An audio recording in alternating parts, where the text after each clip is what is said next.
Hello everyone, कैसे हैं आप सब। उम्मीद है आप बहुत अच्छे होंगे। जैसा कि हम प्रीवियस क्लासेस में पढ़ रहे हैं डाइंग मशीन के बारे में, आज हम एक नया डाइंग मशीन स्टार्ट करेंगे जिसका नाम है कैबिनेट डाइंग मशीन। इसका एक पार्ट मैंने पीछे पढ़ाया आपको, वो मैं आपको वीडियो में आज जाकर आप देख सकते हैं कि कौन सा पार्ट है। डिस्क्रिप्शन बॉक्स में जाकर आप देख सकते हैं कौन सा पार्ट है machine dyeing, yarn dyeing machine में। तो देखिए, यार्न को डाइंग करने का जो मेथड है वो दो तीन तरीके से है। तो पहला तो हमने यार्न को डाइंग किया है, तो यार्न को हम डाइंग किस फॉर्म में कर रहे हैं, यहाँ पर हैंक फॉर्म में कर रहे हैं। किस फॉर्म में? हैंक। हैंक को अगर आपने नहीं देखा है तो ये मेरे पास एग्जाम्पल है, दिस इज हैंक। ये हैंक है। एक हैंक में 840 यार्ड होते हैं, 840 यार्ड। ये एक हैंक है, ठीक है। ये वाइट है पूरा, और फिर इसको मैं कलर करके आज ही दिखाऊंगा आपको कलर कैसा होता है। ओके, चलिए आइए बात करते हैं कैबिनेट डाइंग मशीन का। तो देखिए, कैबिनेट डाइंग मशीन एक ऐसा मशीन है जिसमें हम क्या करते हैं, यार्न को डाइंग करते हैं in the form of hang. Hang के फॉर्म में डाइंग करते हैं। जैसा कि आपको यहाँ पे फिगर दिख रहा होगा, और अब मैं वहां पर कुछ फिगर दे दूंगा, आप देख सकते हैं उसका कैसा व्यू होता है। ये जो है ये क्रॉस सेक्शनल व्यू है, मतलब मशीन रखी हुई थी, वहां बंदा सामने काम कर रहा है, मैंने इधर से इसको खींच के काटा हुआ है। क्लियर, समझ में आ रहा है? क्रॉस सेक्शनल व्यू है। इसमें देखिए बहुत सारी चीजें जो कि आपको समझनी है। सबसे पहले मैं इधर फिगर समझाऊंगा, फिर उसके बाद वहां पे जाएंगे। क्लियर। सबसे पहले ये जो हमारा दिख रहा है, दिस इज हैंक। ये क्या है? हैंक है। ये हैंक है। ये जो हमारा मशीन है, ये जो हमारा डाइंग वेसल है, ये हमारा रेक्टेंगुलर शेप का होता है। जो हमारा डाइंग वेसल है वो किस शेप का होता है? रेक्टेंगुलर शेप का। रेक्टेंगुलर शेप का डाइंग वेसल है। इसके नीचे आप देख सकते हैं एक इम्पेलर लगा हुआ है। इम्पेलर लगा हुआ है, या इसको प्रोपेलर बोल सकते हैं। प्रोपेलर क्या करता है, चलिए पहले बता देता हूं इसके मशीन के बारे में, फिर बाद में बात करते हैं। स्टैटिक पंप लगा हुआ है। पंप तो जानते हैं क्या करता है, पानी को खींचना, फेंकना, यही सब काम करता है। टैंक, ये टैंक लगा हुआ है, टैंक। फिर यहाँ पे लिखा हुआ है कॉन्टिन्यूअस लीकर कूलिंग, और ये है हीट एक्सचेंजर। तो समझते हैं इसमें क्या क्या है।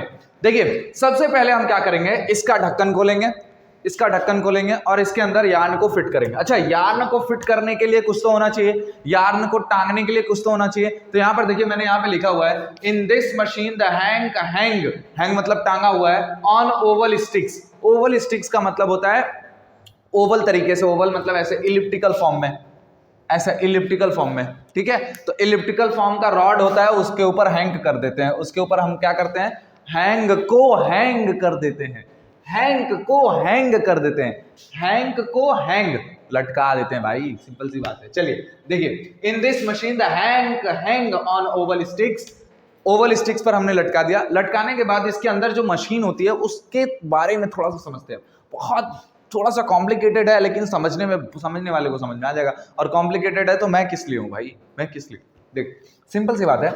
ये हमारा हैंग, ये हमारा रॉड हो गया, ये रॉड हो गया, ये रॉड हो गया, और इसके ऊपर मैंने हैंग को लटका दिया। ये हैंग को हैंग करवा दिया, लटका दिया। अब इस रॉड के अंदर, ये जो रॉड है, ये जो स्टिक है, इसके अंदर जैसे जैसे मशीन का इंक्रीमेंट होता जा रहा है, जैसे जैसे मशीन डेवलप होती जा रही है, उसमें बहुत सारी चीजें जो कि चेंज होती जा रही है। तो पहले जो मशीन था उसमें पहले तो ये घूम रहा था। दूसरा वाला जब मशीन आया तो इसमें थोड़ा सा परफोरेशन हो गया। परफोरेशन का मतलब इसके अंदर से लीकर जाता था, और लीकर पूरे हमारे हैंक को क्या कर देता था, भिगो देता था। ये भी है एक ही मशीन में। ये सब मशीन डेवलप होती जाएंगी तो धीरे धीरे इनमें इंक्रीमेंट आता रहेगा, ठीक है। तो हैंक समझ में आ गया। हैंक को हम क्या करते हैं, स्टिक करते हैं। किसके ऊपर? एक ओवल स्टिक होता है, उसके ऊपर हम हैंक को लटका देते हैं। लटकाने के बाद हम क्या करते हैं, ढक्कन को बंद कर देते हैं। ये ढक्कन को बंद कर दिया। ढक्कन को बंद करने के बाद आप यहाँ पे देखिए, ये टैंक है। टैंक का मतलब है टैंक में आप लीकर डालिए, पानी जो होता है, पानी, लीकर कितना लेना है वो मैं बताऊंगा। लीकर डालिए, इसमें पानी डालिए, जो भी आपको पानी डालना है। पानी के बाद इसमें केमिकल, जो भी आपको केमिकल डालना है वो केमिकल डालेंगे। ये हमारा स्टैटिक पंप है। ये पंप क्या करता है, ये फ्लो करवाता है किसको, लीकर को। कहाँ? यहाँ पर। ये हमारा स्टैटिक पंप यहाँ पे फ्लो हुआ। अब ये जो प्रोपेलर या इम्पेलर है, सॉरी मैं उसको बोल नहीं पा रहा हूँ, प्रोनाउंसिएट नहीं कर पा रहा हूँ, प्रोपेलर ही बोलता हूं मैं इसको, प्रोपेलर ही बोलता हूं, प्रोपेलर ही है ये, ठीक है। देखिए, जो हमारा ये प्रोपेलर है, ये क्या काम कर रहा है, ये हमारे डाई लीकर को, जो हमारा डाई लीकर, यहां से तो लीकर आ रहा है ना, डाई लीकर मतलब कलर, जो कलर आ रहा है उसको क्या करता है ना, उसको ये जो स्टैटिक पंप थे, सॉरी स्टैटिक पंप से ये हमारा यहां तक डाई लीकर आ गया।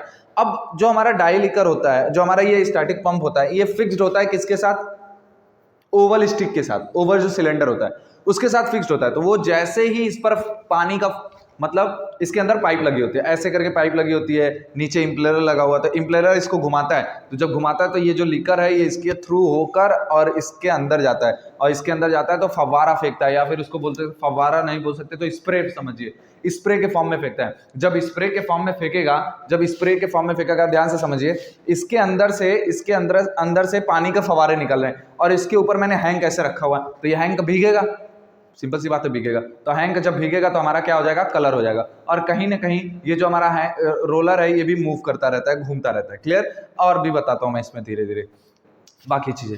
ये हो गया हमारा प्रोपेलर का काम, समझ में आया? प्रोपेलर में फायदा ये है कि आपका जो डाई लीकर होता है, देखिए मैं बता देता हूँ, अगर मान लीजिए ये आपका डाई लीकर स्प्रे वाले फॉर्म का नहीं है, अगर ये डाई लीकर आपका स्प्रे फॉर्म का नहीं है तो सिंपल सी बात है, कुछ नहीं होता, मैं बता रहा हूँ। इस चैम्बर को पूरी तरीके से पैक कर देते हैं। इस चैम्बर को क्या करते हैं, हैंग लटका दिया, हैंग लटकाने के बाद पूरी तरीके से पैक करके इसको नट बोल्ट से एकदम बंद कर देते हैं। क्लियर? बंद हो गया। अब बंद करने के बाद यहां से जो हमारा लीकर है, यहां से जो हमारा लीकर है, ये लीकर यहां से पंप होगा, ये लीकर क्या होगा, यहां से पंप होगा। पंप होगा तो हमारा जो डाई लीकर है वो ऊपर की तरफ चढ़ेगा, ऊपर की तरफ क्या होगा, चढ़ेगा। जब ऊपर की तरफ चढ़ेगा तो हमारा जो हैंक है वो धीरे धीरे क्या होता जाएगा, भीगता जाएगा, ऊपर की तरफ चढ़ेगा, और यहाँ पर देख सकते हैं यहाँ तक चढ़ जाएगा। चढ़ने के बाद यहाँ पे देखिए, सिंपल सी बात है, इस लीकर को गर्म करने के लिए क्या लगा हुआ है, हीट एक्सचेंजर। भाई सिंपल सी बात है, हीट एक्सचेंजर तो लगाना पड़ेगा, क्योंकि डाई लीकर को गर्म करेंगे तभी तो पेनिट्रेशन होगा। तो हम क्या करते हैं यहाँ पर, ये प्रोपेलर का यही काम ही है। ये काम क्या करता है, ये लीकर को पहले ऊपर से इधर खींचता है, देखिए ये प्रोसेस हो रहा है, ये प्रोसेस हो रहा है। फिर लीकर का अगर हम मोशन चेंज कर दें तो अब लीकर ऊपर से खींचेगा, देखिए यहाँ नीचे से ऐसे खींच रहा था, अब लीकर का मोशन चेंज कर दिया तो अब ऊपर से ऐसे खींचने लगेगा। तो इससे क्या होता है कि इवन डाइंग होता है। अगर एक ही साइड से मैं खींचूंगा तो कहीं ना कहीं अनइवन डाइंग होने का चांसेस है। तो अनइवन डाइंग ना हो, इस वजह से हम क्या करते हैं, इवन डाइंग करते हैं। समझ में आया क्वेश्चन मैं क्या बोल रहा हूँ, समझ में आ रहा है? देखिए सिंपल सी बात है, ये जो प्रोपेलर है ना, इसका काम ही यही है कि डाई लीकर के मोशन को मेंटेन करना। डाई लीकर के मोशन को मेंटेन करना मतलब जो डाई लीकर है वो कब ऊपर से नीचे आएगा और कब नीचे से ऊपर जाएगा। तो जब हमारा डाई लीकर ये बहुत कंजेस्टेड मतलब बहुत अंदर की तरफ भरा होता है, कॉम्पैक्ट भरा होता है, कॉम्पैक्ट मतलब अड़सा के एकदम भरते हैं। समझ में आ रहा है भाई लैंग्वेज, अड़सा के उसको भरते हैं। तो अब देखिए, जब इसको बहुत ज्यादा कंपैक्ट फॉर्म में भर देते हैं, जब बहुत ज्यादा कंपैक्ट फॉर्म में भर देते हैं और ढक्कन लगा होता है, उसको बंद कर देते हैं। बंद करने के बाद हीट एक्सचेंजर के साथ हमारा जो लीकर है वो ऊपर की तरफ जाता है और धीरे धीरे हीट एक्सचेंजर क्या करता है, उसको गर्म करता है। जितने घंटे का टाइमिंग होता है उतने घंटे हम करेंगे और हमारा डाई जो है फाइबर पे पेनिट्रेट हो जाएगा, हैंक हमारा कलर हो जाएगा, डाई हो जाएगा। अब देखिए कुछ चीज़ें हैं जो कि इसको और ज़्यादा डेवलप करती हैं। जैसे हम क्या करते थे कि अब हम क्या कर रहे हैं, जो हमारा नया मशीन आ रहा है उसमें हम क्या कर रहे हैं, इसमें प्रेशर भी यूज़ कर दे रहे हैं। जब प्रेशर यूज़ करेंगे तो हमारा टाइमिंग कम हो जाएगा। प्रेशर यूज़ करेंगे तो हमारा टाइमिंग, देखिए प्रेशर की वजह से क्या होता है ना, जो फाइबर के मॉलिक्यूल्स होते हैं वो जल्दी खुल जाते हैं। जब फाइबर के मॉलिक्यूल्स जल्दी दूर हो जाएंगे तो उसके अंदर पेनिट्रेशन बहुत अच्छे से होगा, ये समझ लीजिए आप। तो प्रेशर यहाँ पर यूज़ किया जाता है।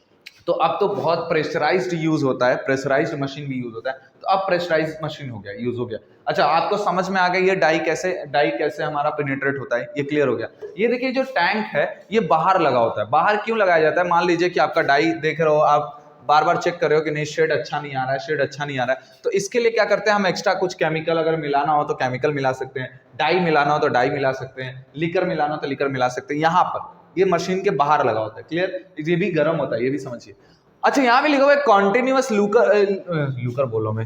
Liquor cooling. Continuous liquor cooling का मतलब है, जैसे मान लीजिए आपका डाइंग हो गया, तो डाइंग जब भी होगा 100 डिग्री सेल्सियस 110 डिग्री सेल्सियस पे होगा। तो अगर आप इसको झटके में खोलेंगे तो इतना जो खोलेगा वो बंदा इतनी ज्यादा हीट जनरेट होगी कि वो जल भी सकते हैं। क्लियर है? तो इसके लिए क्या करता है, दूसरी चीज है कि हम हैंग को तुरंत एकदम गरम तो निकालेंगे नहीं, इसको हमें क्या करना पड़ेगा, कूल डाउन करना पड़ेगा। कूल डाउन करने के लिए हमारे पास कौन सा मशीन है, continuous liquor cooling. Continuous liquor cooling क्या करता है कि ठंडे पानी को, ये जो टैंक है, टैंक में हम ठंडा पानी रख देते हैं, ठंडे पानी को हमारा क्या करता है, हैंक पर स्प्रे करता है। जब हमारे ठंडे पानी को हैंक पर स्प्रे किया जाता है तो हमारा हैंक का टेम्परेचर गिर जाता है, जिसकी वजह से हम इसको आसानी से ले सकते हैं। क्लियर है? ये समझ में आ गया, ये मशीन का काम समझ में आ गया। स्टैटिक पंप क्या करता है, स्टैटिक पंप खींचता है पानी को, लिकर को, डाई लिकर को खींचता है, खींच के फिर हमारा प्रोपेलर में भेजता है। प्रोपेलर हमारा जान ही रहे हैं क्या करता है डाई लीकर। देखिए ये पूरी तरीके से भर जाता है, ऐसा समझो ये पूरी तरीके से भर जाता है। पहले वाले में भर जाता था, दूसरे वाला जब मशीन मेंटेन हुआ तो इसमें स्प्रे आ गया, तीसरे वाले में प्रेशर आ गया, तो मशीन धीरे धीरे डेवलप होती जा रही है, तो उसका प्रोसीजर भी थोड़ा थोड़ा चेंज होता जा रहा है। पहले वाले में क्या होता था, डाई लीकर एकदम भर जाता था, डाई लीकर भर जाता था तो फाइबर अच्छे से एब्जॉर्ब कर लेता था। स्प्रे वाले में बहुत फायदा है, प्रेशर वाले में और फायदा है, टाइमिंग कम होती है भाई। धीरे धीरे जैसे जैसे हम डेवलप करते जाएंगे टाइमिंग कम होती जाएगी, क्योंकि कस्टमर की नीड्स होती है कि जितना जल्दी आप उसको अपने मटेरियल को प्रोवाइड करवा सको। ये हमारा हीट एक्सचेंजर है। हीट एक्सचेंजर क्या करता है, डाई लीकर को गर्म करता है। ये पूरे तरीके से आपको समझ में आ गया होगा। ओके, अब बात करते हैं थोड़ी सी इनकी लिखावट पे, क्या क्या है इनके बारे में बात करते हैं। देखिए लिखा हुआ है this machine are use for dyeing yarn in hang form. मैंने पहले ही बताया कि इस मशीन में आपको डाई करना होगा, तो किस फॉर्म में डाई करना होगा, हैंग फॉर्म में। ये हैंग फॉर्म में हम उसको डाइंग करेंगे। क्लियर, आगे देखिए इसमें लिखा हुआ है this machine are use for scouring, bleaching and washing. ये जो मशीन है, इस मशीन में आप स्कोरिंग भी कर सकते हैं, ब्लीचिंग भी कर सकते हैं, वॉशिंग भी कर सकते हैं, डाइंग के अलावा। डाइंग के अलावा आप स्कोरिंग, ब्लीचिंग और वॉशिंग कर सकते हैं। क्लियर, फिर लिखा हुआ है this machine are use for dyeing cotton. ये कॉटन फैब्रिक को डाइंग, कॉटन यार्न को डाइंग कर सकते हैं, वुल को डाइंग कर सकते हैं, और high bulk acrylic. High bulk acrylic, acrylic एक ऐसा फाइबर है जो कि वुल की तरह दिखता है लेकिन होता सिंथेटिक है। क्लियर है, तो high bulk synthetic, high bulk मतलब है कि बल्की, बल्की मतलब बहुत ज्यादा सॉफ्ट टाइप का एक्रेलिक फाइबर रहेगा, तो इसमें हम डाइंग कर सकते हैं। ओके, आगे बात करते हैं। अब जान रहे हैं कि एक्रेलिक हमारा कैसा फाइबर है, सिंथेटिक फाइबर, इसके पोर्स थोड़े पास होते हैं, तो प्रेशराइज में करेंगे तो अच्छा होगा। आगे चलिए, कोई बात नहीं। जैसे जैसे आप पढ़ते जाएंगे, जैसे जैसे आप पढ़ेंगे ना, तो आपके माइंड को थोड़ा सा आप सोचने पे मजबूर करिए कि नहीं कैसा हो रहा है, प्रोसीजर कैसे हो रहा है कि नहीं ऐसा हो जा रहा है। क्लियर है, थोड़ा पढ़ना है तो अच्छे से पढ़िए। क्लियर, चलिए देखिए, क्योंकि जिस फील्ड में आप हैं उस फील्ड में स्कोप बहुत ज़्यादा है। टेक्सटाइल अगर आप कर रहे हैं तो आप उसमें बहुत ज़्यादा स्कोप है, बहुत ज़्यादा स्कोप है। तो आप प्लीज़ पढ़िए, तो मन लगा के पढ़िए, और कोई दिक्कत है तो फिर मेरे से कमेंट करिए ना, मैं बताऊंगा आपको। चलिए कोई बात नहीं, आगे चलते हैं। Procedure in dish machine the hang on a Oval stick. अभी मैंने बताया कि जो हैंग होता है उसको हम हैंग करते हैं किस पर, ओवल स्टिक पे। And the liquor is circulated through them, और लीकर इसके अंदर से सर्कुलेट होता है बाय मींस ऑफ प्रोपेलर। ये जो हमारा प्रोपेलर लगा हुआ है इसके थ्रू, जैसे प्रोपेलर ना, जैसे ये हमारा जिस पर हम हैंग लटकाते हैं वो हो गया, ये हमारा पाइप हो गया, नीचे पाइप गया है, ये इम्पेलर लगा हुआ है प्रोपेलर। तो प्रोपेलर डाई लीकर को खींचता है, इसमें से डाई जाता है और इसमें से डाई फवारे के रूप में निकलता है, और इसी पर हम हैंग लटका देंगे। जब हैंग लटका देंगे तो फवारा जो निकल रहा होगा, पानी जो निकल रहा होगा, वो हमारे हैंग को भिगो देगा, तो जिससे हमारा डाई हो जाएगा। समझ में आ रहा होगा।